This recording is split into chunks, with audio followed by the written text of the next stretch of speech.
Bienvenue sur France 24. L'Est de l'Ukraine est donc toujours le théâtre d'intenses combats. Un quartier résidentiel de Kharkiv a de nouveau été visé par des bombardements russes ce week-end, tandis que les forces armées ukrainiennes tentent toujours de résister à Bakhmut. Le récit de Julia Guggenheim. L'Ukraine où le pape François dit vouloir se rendre prochainement, mais pas avant d'avoir aussi obtenu le feu vert des autorités russes pour être reçu à Moscou.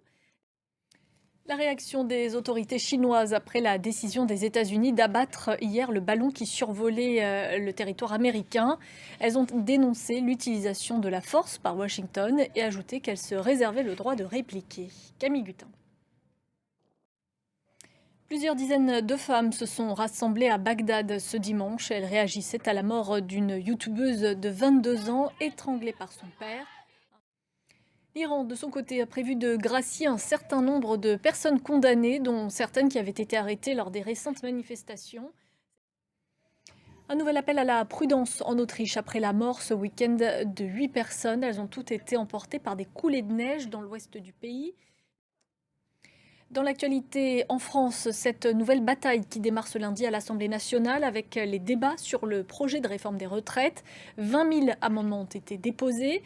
La Première ministre Elisabeth Borne a fait un pas ce dimanche en direction des députés LR afin d'obtenir leur soutien. Alexandre Pérou.